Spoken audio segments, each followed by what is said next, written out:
Hello, parents, students, and any staff or community members that may be watching this video.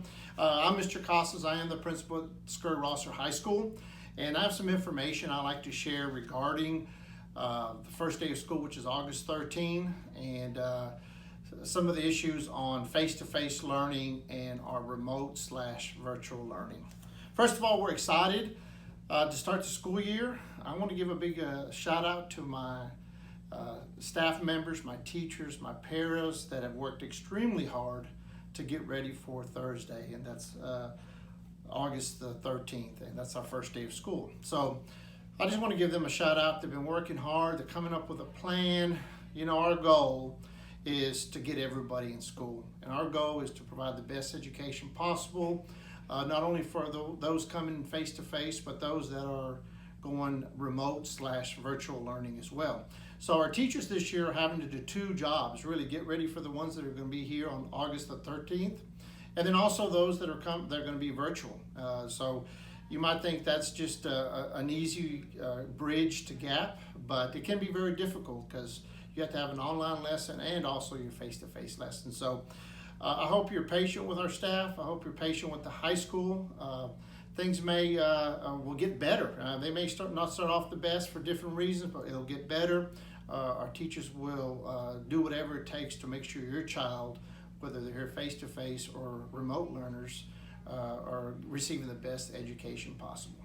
So what I'm here today is to kind of go over maybe the procedures of the first day, or maybe some things that it's going to look like here at the high school, and there'll be some information that follows this presentation. So first of all, we're going to go ahead and like I said, there's two ways to get an education through the Scurry High School this year, and that's the face-to-face and the virtual/remote learning. I'm going to talk about face-to-face first, okay? Again, August 13th is the first day of school, and so we're excited about that. I mean, my teachers are talking, we've been planning, it's exciting, and it's just great time to be a Wildcat. First of all, if your child is coming face to face, let me talk. They will be required to wear a face mask or a covering or a shield of some sort.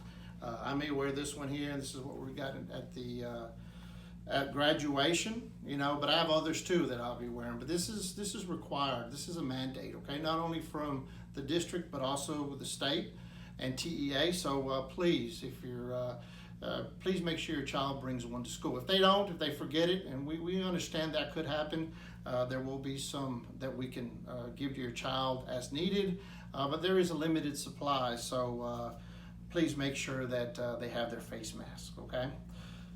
All right, we're going to ask you to self-screen your child for any symptoms of COVID. So that's taking the temperature, just asking your child how they feel, you know, fever, headaches, and any of the symptoms, and those are pretty much out there, the different symptoms. But please talk to your child.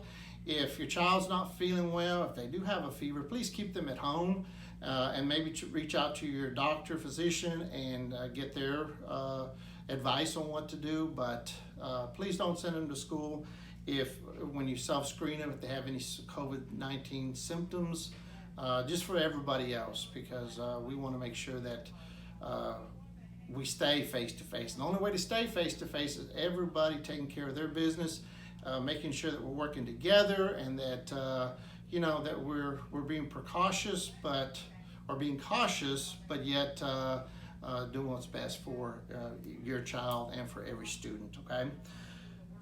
Also, we talked about there's a parking or a drop-off, student parking, bus drop-off and pickup. We have changed that from last year. We just thought the safety issues, cars were going different directions, and the student parking lot got extremely crowded, and we just thought that we needed to look at that and make some changes. So what it looks like now is, if you're a parent and you're dropping off your child or picking up your child, you will pick them up or drop them off at the front of the building. So that's where you come in if you needed to enter the high school, okay? Or it's also the teacher parking lot. So please drop off there or pick up there in the morning. And I ask you that you drive all the way through. You kind of pull up more further than just the front door. So if there's people behind you, there's kind of a flow, and and that way we keep that traffic moving, whether it's pickup or drop off. Of course, the buses will drop off in the bus loop, and that's right in front of the cafeteria if you don't know that. And we're going to limit that only to our buses. So they understand that, and we're on the same page.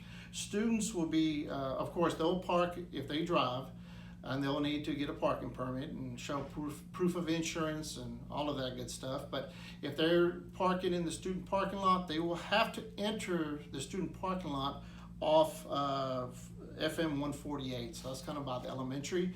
That's where they're going to enter to park in the parking lot. We are stopping the flow between the bus loop and the student parking lot. A lot of parents, students, and even buses use that in the morning and after school. And again, we felt like that was not the safest environment for our students. So please be patient with us. I have heard some concerns maybe about the time it's going to take to drop off and pick up those students, but please be patient. And I'm sure as the year goes on, as we kind of get used to it, it'll get better and better as we go. But those changes have occurred with drop-off, pickup, and student parking, okay? All right, a lot of you have been asking about what time the doors open. Well, for the high school. For bus riders and parent drop-off, we're gonna have it open at 7:15. For student parking, it'll be at 7:30. So those are the time. 9th and 10th graders, as they enter the building, they'll be stationed in the cafeteria. So we're going to try to keep them separated, and that helps control our numbers, social distancing, and everything else. 11th and 12th graders will be stationed in the gym, and again, that's a big space. We can move them, we can place them where we need to. Of course, if anybody needs breakfast will be served in the cafeteria. So if the 9th and 10th graders can have breakfast there, 11th and 12th graders, if they go get a breakfast, they can take it back to the gym and eat in the gym, okay? Everyone will have a chance to have breakfast, so if your child wants it, please, all they have to do is ask, and we'll make sure they get a chance to have breakfast. Okay, here's a few things I like to talk about regarding the logistics and everything that's part of the high school and how we're trying to keep everybody safe, okay? First of all, there'll be no lockers. So if your child is used to having a locker, we're not going to provide those. A lot of times they shared them. A lot of times they stood around the lockers, so we're not doing that. So we're requiring or suggestion that they wear a backpack. Bring a backpack to school, okay? And they can keep all the materials, supplies in there. We'll have a one-way traffic throughout the building, and we'll talk about that to your child as they get here, and each teacher's going to explain that. We'll be patient, but we think that's the best route for our students to take, is to have one way, and the teachers know about it. It's just now getting it to your student, and the first day of school will be a perfect time to go over that. So please, we'll be patient. We're going to explain it to them, and that'll be on the first day of school.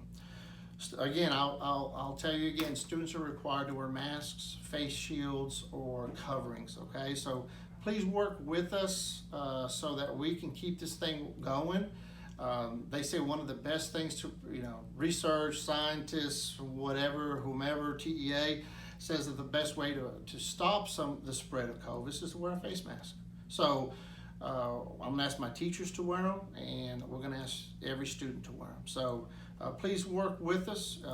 If that's not an option and you don't feel that's what your child needs to do, there's always a virtual learning aspect to this that your child can go that direction as well. But we need everybody working together on this. Teachers are going to ask your child your child to wash their hands frequently, probably every time they walk into a classroom. And please, if you'd please tell that to your child as well, and they understand that that's important. We'll stay on top of that. Desks, Chromebooks will be wiped down, most likely every class, especially if they're sharing a Chromebook. Then of course they have to do that, but desks too, we're going to try to wipe them down. We want that next child that comes to sit in that desk to have a clean surface and something safe for everybody. Hey guys, I have a lot to talk about, so I'm hoping you can stay with me, and I hope this is beneficial to everybody, okay? Students who come on the first day and who plan to come face-to-face will rotate to their classes. So if they have 8 classes, a full schedule, they're going to go first period to 8th period all the way through. And classes are still the same, 47 minutes, I believe, with a 4-minute passing period. So again, and we're going to make sure they know the expectations, they know how they're going to transition from one class to the other, of course wearing masks, the one-way traffic. We're going to work with them to make sure it's as smooth as possible. There has been, or there is a concept of having an A-B day, and let me kind of explain some of that. Again, our goal is for every kid to be there to see their teacher every day, and that's what we want. But unfortunately, with class sizes and maybe the size of the classroom, we're not able to do so. So we had to look at some of the bigger classes. How do we do this? How do we still have a face-to-face element with it? They're here at school, but yet their class is too big, too small, or there's too many kids in the classroom. So we don't want 20 kids on top of each other. So we came up with an A-B schedule, okay? So let me kind of give you an example of this. Say your student's in Algebra 1, and maybe there's 22, 23 kids in there. Well, that's too big. The district feels, or the high school feels. So we're going to divide them into an A day, B day. So they go on a Monday. Mondays and Wednesdays are always A days. So they come to school on Monday. For that particular class, it's not all classes, but for that Algebra 1 class, they will, if they're an A day student, they will have the lecture, okay? If they're in that same class, but they're labeled as a B day student just for that class, they will go to the library. Of course, the student in the classroom will have the face-to-face, they'll do all of the, get all the help from the teacher. The student that goes to the library, because we're trying to limit the number of students in the classroom, will work off the Chromebook. So the teacher will have a lesson for them, some activities, something for them to look up, to take care of, and they'll get some instruction. And then on Tuesday, that student that was in the library will now go face-to-face. And the student that was for the Algebra 1 class that was face-to-face on Monday will go to the library and get some instruction, okay? Our goal is not for the student to be in the library every day. It won't affect every classes. It's just some of the classes, because of the size of the classroom, because if it's a required class, the numbers are big. On a normal year, when 22, 23 kids are fine in the classroom, we didn't like that. So we had to come up with an alternative. They're here at school. We want to keep classes fairly small. How do we do that? So now a class of 22, if you're an AB, goes to 11, right? And the library the library's a pretty big area, so we have desks spread out, we have places for them to go, we're gonna provide them Chromebooks, we're gonna have some paras, some staff members in there, helping them kind of get logged in and everything else. So how that works, and let me tell you again, Mondays and Wednesdays are A days, doesn't matter what week we're talking about, if they qualify for in that classroom. Tuesdays and Thursdays are B days, and Fridays we're going to rotate it. So again, this is something we're going to have to talk to your child. First day of school may take a few days for them to get used to it, but they're going to get used to it, and it's going to be great, okay? So just keep that in mind. Be patient with us. Again, it won't be all their classes. It may be 2, it may be 3, just depending on what their schedule looks like, okay? But the goal is for us to get face-to-face in front of a teacher as much as possible, to make sure they're able to keep learning, and that, of course, they get to socialize, they get to be with their friends, they get to experience high school the way it's intended to be experienced. So that is kind of my, that's the AB schedule. In case you're asking, because that's been thrown out there, some students may not have an AB day. They're going to have all face-to-face. And of course, that's our goal, but like I said, that's unrealistic at some point. We have a bell schedule, okay, and I think that's already been put out on social media, but we'll resend it, okay. The first period starts at 7:50. If you have a student that goes all day long, their 8th period will end at 3:08, okay. The buses will come at 3:35. So what are they going to do in between 3:08 and 3:35? If they ride a bus, we'll help them with tutoring, we'll help them with enrichment, we'll help them with all of that. If they drive and at 3:08 their day ends and they got to get to work, they got to go, that will be allowed. If they need to get to athletics, band, whatever the case may be, that's also what we would like for them to do. Get going with athletics earlier, or band, or whatever. But again, it's for tutoring. If your kid needs to make up a test, whatever the case may be, we have that opportunity from 3:08 to 3:35. Again, buses will leave at 3:35 from the high school, so there is some of that time, okay? But that way it gives my teachers also extra time to get ready for the next day.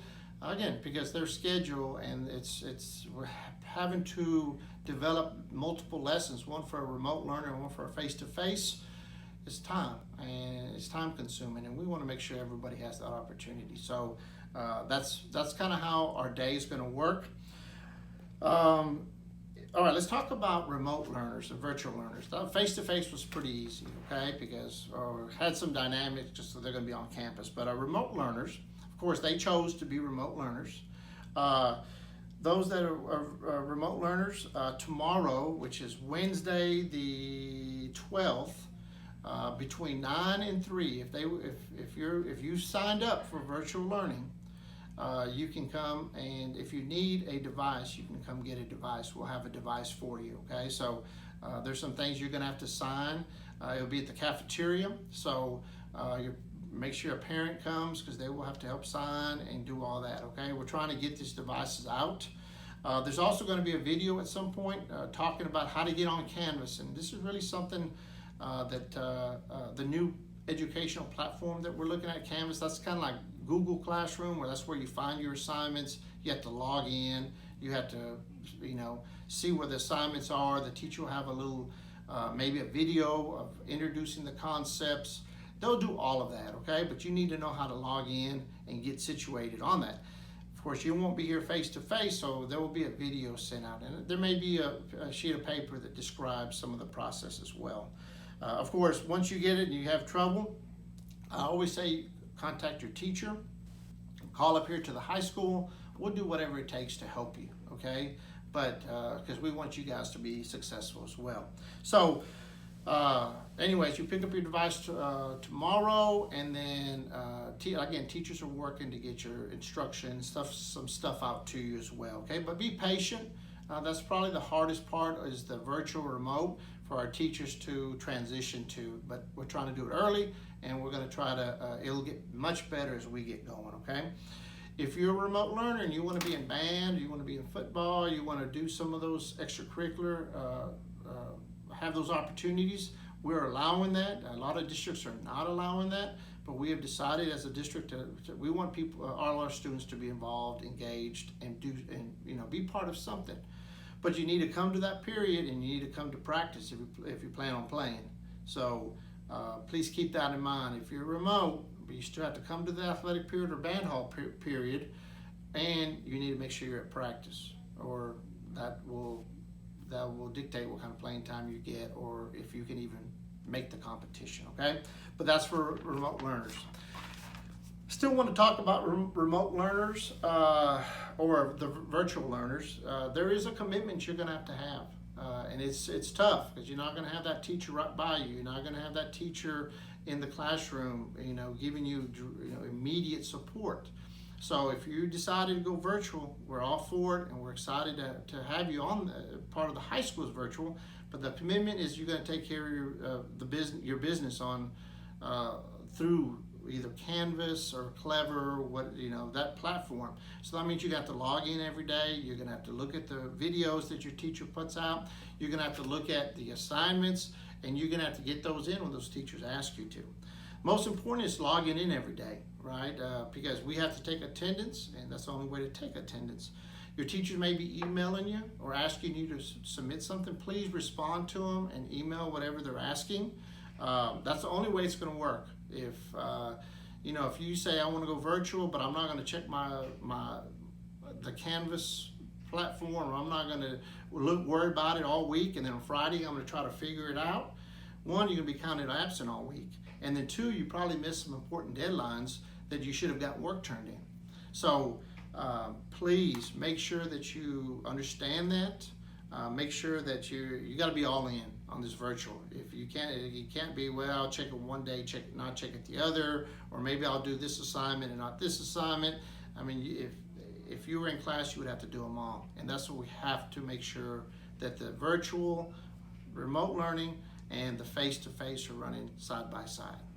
Okay, so that's what we need you to do. Is if you're going to be virtual online, you need to be committed and make sure that you are taking care of your business and making this a successful year being virtual. Okay. Again, I'm Mr. Casas. I know I said a lot. There's going to be, the biggest thing is just being patient with us, parents. Oh, there's one more thing I do want to talk about is schedule pickup. As you know, we're not doing Meet the Teacher Night. We don't have all of that just because of the gatherings and everything else. So I believe soon the schedules will be uploaded to Parent Portal, and you can look at the schedule then. And how you do that is you go to the website. There's you have to kind of go through it a little bit, but you'll find the Parent Portal. So most of you already know how to do it because you check on students' your child's grades, or maybe your child looks at stuff on it anyways. But you'll have to go in there. You may have to recreate an account, or you may have to create a new account if you're a first-time user, and you'll be able to check the schedules out, your child's schedule then. Okay, so I believe it will be uploaded tomorrow, which is on Wednesday. If for some reason you don't want to mess with that and you go, hey, I'm sending my kid to school on the 13th, and come on, bring them on. Of course, they'll get a schedule when they first come into the building, so it's not they will be fine. Okay. Of course, I'm more worried about our freshmen because they hadn't been on campus. Now they did as a kind of a tour. We brought them into back in January, but our upperclassmen should know kind of where they're going.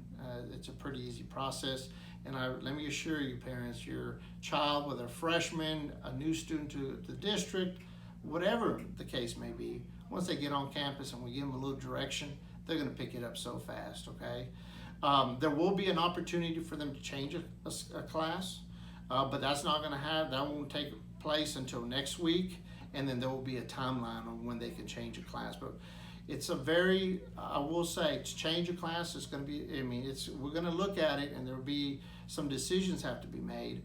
But if it affects the classroom, whether it goes to A, B schedule, or how it affects, because there's always a domino effect when they get out of one class to find another class, how that's going to affect the scheduling. So just give you a warning, or just a heads up, they can ask for a schedule change, but that necessarily won't be granted. Okay, they had a chance to pick their classes earlier in the year, but there's always a situation, so I'm not saying it won't happen. We're just going to have to look at it and decide what's best, not only for your child, but for the size of the classroom and for everybody involved as we get going.